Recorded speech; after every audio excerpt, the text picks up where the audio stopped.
Hello students, welcome back to another video. So in this video we're gonna be learn about version control. Version control है क्या और इसका use case कहाँ पे हो सकता है. So welcome back to my video number 1 of the GitHub series. तो इस वीडियो के अंदर हम लोग सीखेंगे वर्जन कंट्रोल का यूज केस और what is the version control. आखिरकार ये वर्जन कंट्रोल है क्या और इसका यूज हम लोग क्यों करते हैं. एक सिनेरियो ले लेते हैं. लेट्स सपोज आपके पास एक प्रोजेक्ट है, आपने एक प्रोजेक्ट बनाया.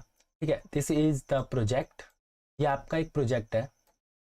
ओके और उसके बाद आपके पास मल्टीपल डेवलपर्स है जो एक प्रोजेक्ट के ऊपर काम कर रहे हैं. ठीक है, ये सारे डेवलपर्स जो है वो मल्टीपल प्रोजेक्ट्स के ऊपर काम कर रहे हैं. इसको हम लोग डी नेम दे देते हैं. ठीक है, ये सारे डेवलपर्स है. तो जब भी यहाँ पे कुछ चेंजेस होंगे तो उसका एक नया वर्जन क्रिएट होगा. ठीक है, जैसे version 3, version 2 and version 1. Let's suppose आपका पहले वर्जन 1 था एंड देन अपडेट करने के बाद वर्जन 2 आ गया, वर्जन 3 आ गया. ठीक है, तो अब वर्जन कंट्रोल क्या होता है, सबसे पहले आपको प्रॉपर्ली डायग्राम समझना पड़ेगा. लेट्स सपोज आपके पास एक प्रोजेक्ट है एंड आपके पास मल्टीपल डेवलपर्स है and he wants to contribute on the one project. Okay, तो यहाँ पे कुछ चेंजेस करते हैं तो इन सारे चेंजेस का जो रिकॉर्ड्स होता है वो इन वर्जन कंट्रोल डेटाबेस के अंदर होता है. ठीक है, आपको ये समझ आ गया. हम लोग चलते हैं डेफिनेशन के अंदर. अगर आपको वो नहीं समझ आया डोंट वरी, आपको समझ आ जाएगा. तो अभी हम लोग डेफिनेशन पढ़ते हैं थोड़ा सा. तो version control is a system that helps you track and manage changes to file और कोड. ओके, का यही मतलब है जो वर्जन कंट्रोल सिस्टम है वो हेल्प करता है ट्रैक करने में और मैनेज करने में. किसको? आपके जो कोड है उसको. अगर आप लोग उसको अपडेट करते हो टाइम टू टाइम तो आप उसको ट्रैक कर सकते हो कि उसके अंदर किस डेवलपर ने कब चेंजेस किए हैं. ठीक है, तो आप उस कोड को मैनेज कर सकते हो, ट्रैक कर सकते हो, देख सकते हो कि क्या क्या चेंजेस हुए हैं आपके कोड में. तो it let's you save a different version of your work. मैंने आपको जैसे पहले ही बताया कि जो आपके सारे वर्जन्स हैं वो आपके वर्जन डेटाबेस के अंदर सेव हो जाते हैं. लेट्स सपोज कि आपको कभी किसी कोड के अंदर चेंज करने के बाद एरर शो होता है तो आप लोग बेसिकली अगर आपको जरूरत पड़ती है तो आप अर्लियर वर्जन के अंदर जा करके, आप पुराने वर्जन में जा करके उसको रिस्टोर कर सकते हो.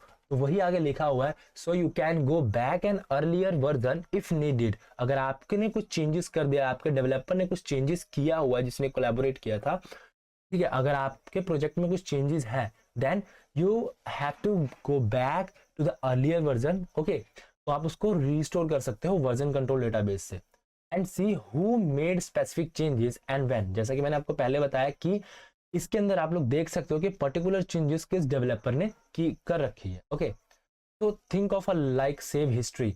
हाँ, आप ये देख सकते हो कि ये वर्जन कंट्रोल है, बेसिकली एक हिस्ट्री है. ओके, कि आपने अपने प्रोजेक्ट के अंदर क्या क्या चेंजेस किए हैं वो सभी चीज इस हिस्ट्री में सेव हो जाती है जो कि है वर्जन कंट्रोल.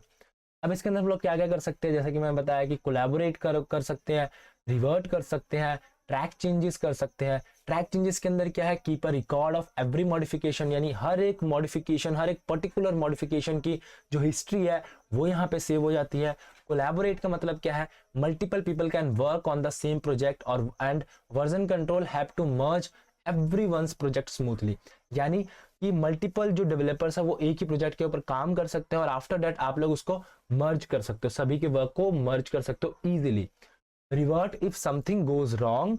अगर मान लो कुछ आपने उसके अंदर या आपके डेवलपर ने कुछ चेंजेस किए हैं और उसके अंदर एरर आ गया है तो आप लोग क्या कर सकते हो, आप लोग इजीली प्रीवियस वर्जन के ऊपर जा सकते हो. ठीक है, यहाँ पे वही लिखा है, you can go back to a previous version, working version, जो कि पहले चलता था, इसमें पहले एरर नहीं था. So I hope you understand what I am saying, what is the version control. Don't forget to subscribe this channel and you should also press the bell icon for getting my second video of the GitHub series. So we'll meet in next video. Bye bye.